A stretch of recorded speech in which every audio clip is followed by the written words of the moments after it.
a very warm welcome to our program. Today we are receiving Mr. Mathew Smith, who is the Deputy Chief of Mission of the United States Embassy in Cameroon. With him, we are going to talk about a number of issues concerning our relationship, that is the Cameroon's relationship with that of the United States.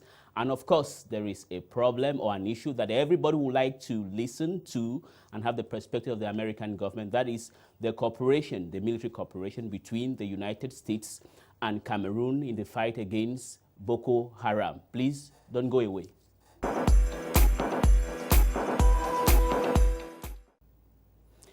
Once again, you're welcome on Canal de English. Our guest tonight is Mathew Smith, who is the Deputy Chief of Mission of the American Embassy here in Cameroon. Mr. Mathew Smith, a very warm welcome to you. Thank you, Elie. It's a thrill to be here and a thrill to be on Canal de English. Exactly. And thank you for having me today. Great. Well, first of all, what is your impression after having taught Canal to English today, or the group, because Canal de International? My impression is that a free media is a really critical part of a strong state, and that Cameroon is moving forward. Okay. And Canal de is a very impressive operation and a symbol of the ways in which Cameroon is moving forward in that regard. Okay, and in your opinion, is the media in Cameroon free, or is it making a progress in terms of freedom of expression? I think it's making progress. You know, I was here from 2001 to 2003 in my first diplomatic tour, and it was less free then. Does it still have a ways to go? Sure. It's not all the way there, but it has made great strides. It made great strides. And which are the angles that you think the press in Cameroon can try to make progress? Which are the angles you think they need to make progress in it? Well, I think that Cameroon's press will truly be free when they're not fully dependent on the government for their license to operate and for their revenue from advertising. Mm-hmm. That they need to be as independent from the government as possible financially to be able to express themselves freely. And I look forward to that day. I think great strides have been made, and they're getting there. Great. Okay, besides the city of Douala, which other part of Cameroon have you visited? I've visited many parts because I spent a couple of years here, and so I'm back again. So, you know, I have strong, almost familial ties to Fumban, and so I spend a lot of time there, but I've also been to Bamenda, and I've been to Boya and Limbe and Kribi and all of these places, and Edea, and I would like to get up to the far north and to the east soon, and I expect to do that soon. But yeah, it's a wonderful country, and I see pretty things everywhere I go. You see pretty things everywhere you go, like what precisely? Because this is a bit general. Well, so when I drive into the west of this country, I'm reminded of the northeast United States with its pretty rolling green hills, and it makes me feel more at home. So I consider Fumban and the West to be kind of my home in Cameroon, okay, even though my house is in Bastos in Yaounde. Okay, all right. Now, we think, because when we have somebody from the United States Embassy here, and I think everybody would like to hear what you're going to say about it. First, we are going to begin with something which is the softer part of it. Mm-hmm. How will you evaluate the relationship between the United States and Cameroon? I would evaluate it as moving closer. That when I was here for the first time, it was more distant. We did not have a lot in common on the issues of democracy, human rights, and rule of law, and this created challenges. But we are now valuing Cameroon's role of peace and stability in the region, and that role is more important than other, as Cameroon has willingly accepted neighbors from Central African Republic and Nigeria during this terrible crisis, and that needs to be valued and respected. And we have valued and respected it with our purse. We've put $30 million to helping Cameroon manage this crisis, specifically for the refugee migration, and many other contributions, because Cameroon plays such a critical role in this region. Great. And now when you talk about it, so you mean there are some improvement in terms of human rights, mm-hmm, in terms of democracy? Yes. And will you, in your opinion, think that the democratic rate or the level of democracy in this country has attained a level which is appreciated in Washington, D.C.? So that is a critical question. I would say that Cameroon has created, since the time I was first here to today, pillars of democracy. For example, the Senate and the Assembly. These are new. The Constitutional Court, that is new as well. Now, the key piece is, will they achieve independence from the executive? That will make Cameroon truly democratic. And so that's got to happen. And we're going to work closely with those institutions on capacity building to see if we can help that happen. Okay. So Cameroon is more democratic than it was, but progress still needs to be made. And precisely, how do you intend to help the government of Cameroon to have this independence of the Senate, the judiciary, and other things? How do you intend to help? Well, we're building leaders. For example, President Biya put a number of women in the Senate and in the Assembly and in his government. So we're sending a group of those women to the United States to learn how to be a women's caucus. And a women's caucus has strength that one individual legislator does not have. So as a group, they can push their ideas forward. And they're going to learn how to do that in the United States. They're going to Washington, D.C., Vermont, and Colorado. And then hopefully they'll come back charged up. And when they come back, we'll be working with them and talking to them and see what we can do to keep moving them forward. Great. And now that's one part. In terms of human rights, do you think, honestly speaking, the human rights situation in Cameroon has improved? Yes. And here's the big example. You know, Amnesty International just issued a report. And the report was critical of Cameroon, but here's what's interesting. All of the incidents date back to January of 2015 and before. I sense that the United States and Cameroon agree that the only way to win the war against Boko Haram is to treat the people in the far north correctly. And do you think they are treating the people of the far north correctly? From what I've seen, I believe it to be the case. Our partner force is the BIR, and the BIR has received extensive human rights training from our forces and have been doing the right things. And the gendarmerie and the police have asked us for that training too. And so we will provide it to them as well. And I think you will see great progress in that area. Exactly. And that's where I'm taking you to another point, which is because the United States government has refused to help the Nigerian army based on the fact that they don't have very good human rights report. And do you think that the Cameroonian army is better equipped, respects human rights than the Nigerians? There's a nuance there. I want to be clear. We have not refused to assist the Nigerians. What did you do? President Buhari had a tough reception in the United States. That is true. And it's an ongoing discussion. But here's what sets Cameroon apart. The BIR is a partner force that, to our minds, is the best force in this region, and the force that is respecting human rights. And thus, Cameroon is an example of what is possible. Okay. And this is why we want to partner in a strong way with Cameroon. All right. But now, have you read the reaction of some Cameroonians when they heard that 300 U.S. soldiers will be coming to Cameroon? Yes, I did. Were you satisfied with your reaction? Well, two things. You know, I have a great affection for Cameroon. This is my first diplomatic post. I brought my children here when they were small, and I brought my children back with me. So I have an investment in the security situation. I need this country to be safe so my children can be with me. So I really care. And you know, my Cameroonian friends are funny in some regard because, you know, they were saying, okay, we have this terrible enemy, Boko Haram, doing awful things, killing our people, and nobody is helping us. And so the United States stands up and says, okay, we are going to deliver what you asked us for. And we do. And then the same people stand up and say, what are these Americans doing in Cameroon? What is their evil plan? What are they scheming to do? So what is their intention? What is their motivation? You are aware of that? Yes, so I'm aware of this line of argument, but what I would point people to is look at Abubakar Shekau. Look at what Boko Haram has done. Look at all the atrocities against women, against children, against farmers, against families, against villages. Look at all of that and say, okay, why is America really here? America is really here to provide Cameroon the assistance that it asked for. so that it can win this war against Boko Haram. Great. Is it not because of the pipeline that is to supply oil from Chad, that is supplying oil from Chad to the coastal part of Cameroon, that is making the Americans to come, not because they love the Americans, or not because they love the Cameroonians, or because the Cameroonians sought their help?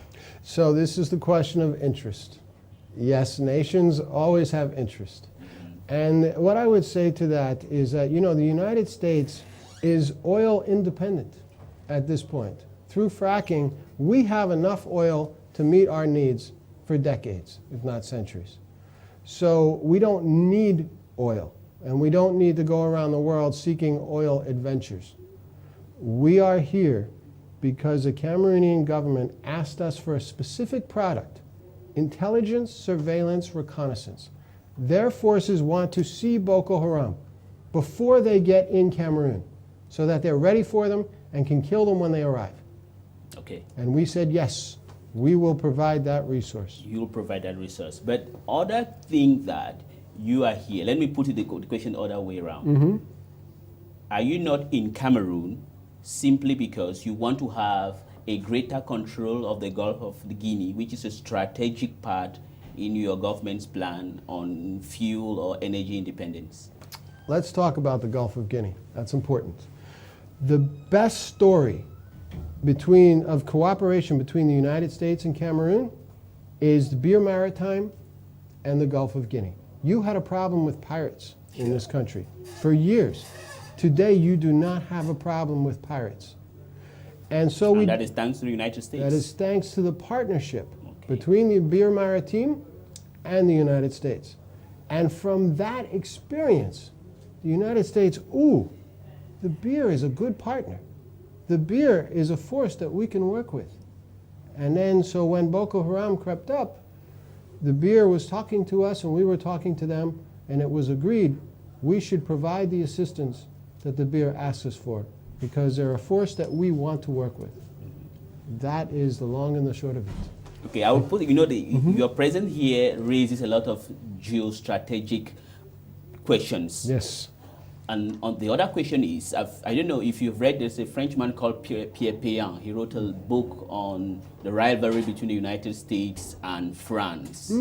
Now, have you come to Cameroon? You know the relationship that exists between Cameroon and France probably. Yes, I do. Your present, is it to boot the French out of Cameroon, or are you working in tandem with France? We have something called the P3. And the P3 is a cooperative engagement between the United Kingdom, France, and the United States to fight Boko Haram. Now, like the relationship between Cameroon and France, the United States and France often don't see things the same way. That is true. That is absolutely the way it is. But that does not mean that we're not working together and in harmony with France. We must. We must work together to help you win this fight. You win the fight. Now, another thing is on the perspective of the Central Africa Republic. You said Cameroon has hosted, which is the reality. You have a lot of refugees from Central Africa Republic and from Nigeria as well. What is your government doing to assist the government of Cameroon to absorb or to come to the aid of these refugees? We are the largest donor nation through the United Nations to help these refugees. You know, the United States is tops at 30 million, followed by Japan at 18 million. So we are very actively engaged financially to try and bring this to bear. We're also working on sending equipment, tents, cots, food, all of these things that these people need, water. And so it's a cooperative effort, and the whole world must participate. We also are telling the story. We're getting people here, and we have constant visitors at our embassy. You've seen one general after another, one ambassador after another, learning the story of Cameroon, learning why Cameroon is important in this fight, and they're bringing that back to Washington and telling that story to our Congress and to our executive. Now, you talked about the general. That's a very good thing. Now, the question that others are asking is that AFRICOM, that the United States is looking for where to place its bases, that U.S. base. Is it Cameroon that you have decided to choose? No. We are fully aware of Cameroon's history of not permitting foreign bases in its country. And I want to be very, very clear on this point.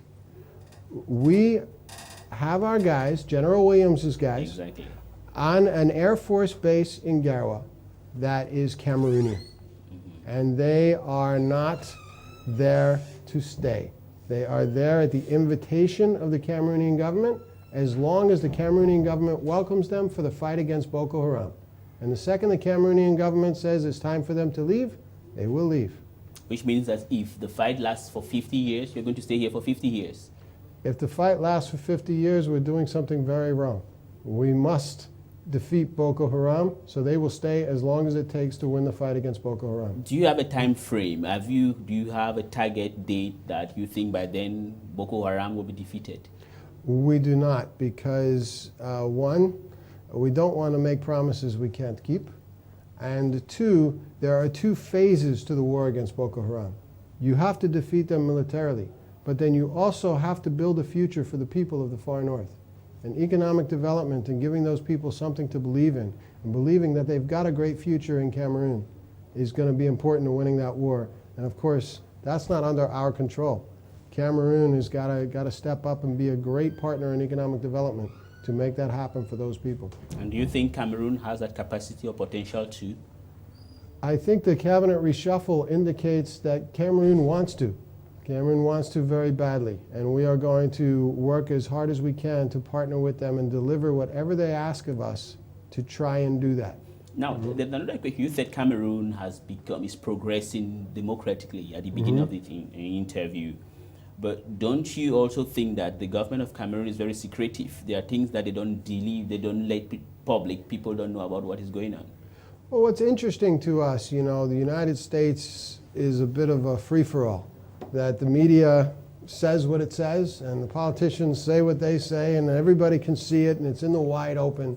And of course, we come to Cameroon, and it's much more closed. But of course, Cameroon also has state media. And so they communicate with its people in different ways than we communicate with our people. We don't have state media.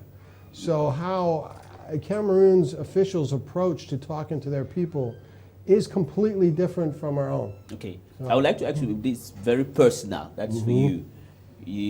For the American troops to come to Cameroon, it was Obama who asked, I think he informed the Congress. Correct. But here, nobody was informed.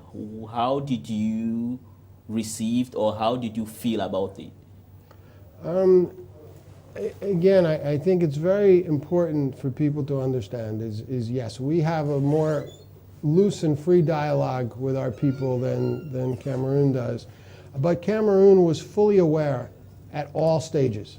The presidency was aware, the military was certainly aware, and so it was a partnership all along. The Cameroonians were not aware. But the public was not aware, and you know, one of the challenges in providing military assistance to a country is that you don't want to spend a lot of time broadcasting specifically what you're doing, because then the bad guys know about it. And we don't want to tell Boko Haram our every movement. We want to keep Boko Haram guessing. Yeah, you want to keep Boko Haram guessing, but your president took the pains to inform the Congress, but the president of this country never did it. I understand what you're saying. Great. We have a law, a 1973 law called the War Powers Act, that requires him to make that notification. And that's why he had to do that. I'm not sure if Cameroon has a similar law. Now, there's another question on the fight against corruption in Cameroon. Do you think it is a holistic fight, or they are cherry picking at whom to attack and send to jail? That's an excellent question. And without wading too deep into Cameroonian politics, what I will say is that Cameroon recognizes the destruction that corruption is causing them. That corruption has been why it's very hard for people in Washington to take Cameroon seriously. But in this moment, there is a belief that Cameroon's going to try and move forward on corruption. And I want to educate people on 4 principles that we have for our companies doing business. And Cameroon's government has said they want our enterprises to engage. The 4 principles are that they will bring quality, that they will hire Cameroonian labor, that they will transfer technology and that they won't pay bribes. They must respect those 4 principles to have the support of our ambassador working in this country. And so any American company you see here, you should be able to see those principles in action. Okay, and now another thing, we've talked about the Franco-American rivalry, which you said it is not, in Cameroon it has no foundation. There is no rivalry between France and Cameroon here. France and United States. Is there? I don't think I would use the words rivalry. France partners with the United States companies on a regular basis. When you deal with John Deere or Caterpillar companies, you deal with Thibault. When you deal with Ford, you deal with a French company. When you deal with Coca-Cola, it's through French Brasserie. Exactly. So economically, we have a partnership. We work together, and we have to work together. Okay. And now, what about China? Is it not the fear of China that is making you people to, of a sudden, discover Cameroon and how stable Cameroon is and how democratic they are in respect of human rights? You know, when President Obama came in 2008, he was very clear that Africans need to bring solutions for Africa, that they don't need to come from external. So I think the Chinese experience here is very clear for the people and the government of Cameroon. They've seen what the Chinese bring and what they don't bring, and they will make their own judgments. You've heard from me the American principles of doing business in this country. And so if the government and people would like to work more closely with the Americans and their companies and those values, we welcome that, and we want to help. On the other hand, you do suspect that the Chinese don't respect the 4 values you have. I expect that the Chinese look at the world differently than the United States, and their companies are engaging in a completely different manner. Our approach is the Cameroonian people. We want to lift the Cameroonian people up into the middle class so that they can be part of the global economy. That is the principle we're looking at, and so we hew very closely to ways in which we can lift up the Cameroonian people. I'm not sure what China's priorities are exactly, but I'm guessing they might not be exactly the same. Another question concerning your involvement in Boko Haram is the United States not coming simply because the African initiatives where you are trying to say the African problem should be solved by Africans is simply not working? No, the opposite. And the opposite. What is happening? This resource, which is intelligence, surveillance, and reconnaissance, ISR we call it, is something that Cameroon asked for. President Biya said, my forces need this. General Buba said, I need this. And so we said, okay, we are going to provide you this resource because you say you need it to win this war. That's all. It is the African solution coming from the Africans, and they're saying, and by the way, we will be training Cameroonian forces in how to use this resource so that they will be able to do it themselves when the Americans leave. Okay. And will that your aid also be beneficial to other countries such as Nigeria, Niger Republic, Chad? Absolutely. This is a joint multinational task force resource. Now, some people may be jealous that it's in Cameroon, on the other side of the border. But we chose Cameroon because, 1, Cameroon asked for it. 2, Garoua is a stable place and a place from which we can do what we need to support Nigeria, Chad, Niger, and Cameroon. And what is the support, besides helping to receive the refugees here in this country? I think that's where will be our final question. What support does the United States government give to the government of the Central African Republic? So we're working very closely with the Central African Republic to help get elections going. Of course, the French have the military lead there, not the United States. But that doesn't mean that we're not right there with them and supporting them. And this is another example of a French-American partnership where we are working together, despite the notion of a rivalry that might exist out there. Which you think it doesn't exist, or it's just you think? No, I wouldn't say it doesn't exist at all, but I would say that it's been overblown. It's been overblown. And what are your perspectives on this problem of alternation of powers in African countries where you have somebody like Paul Biya that people seem to like 33 ends power, or Denis Sassou Nguesso in Congo? What's your take on that? Well, what we would like, and this is in the DNA of the American people, we believe that people should have a voice in choosing their leaders. All right. So a free, fair election in this country in 2018, or whenever the election will be, is very, very important to us. Okay, Mr. Mathew Smith, it was a pleasure having you here today. And it's on this note that we are running off our program today. We hope to be with you tomorrow, and stay tuned on the programs of Canal 2 English.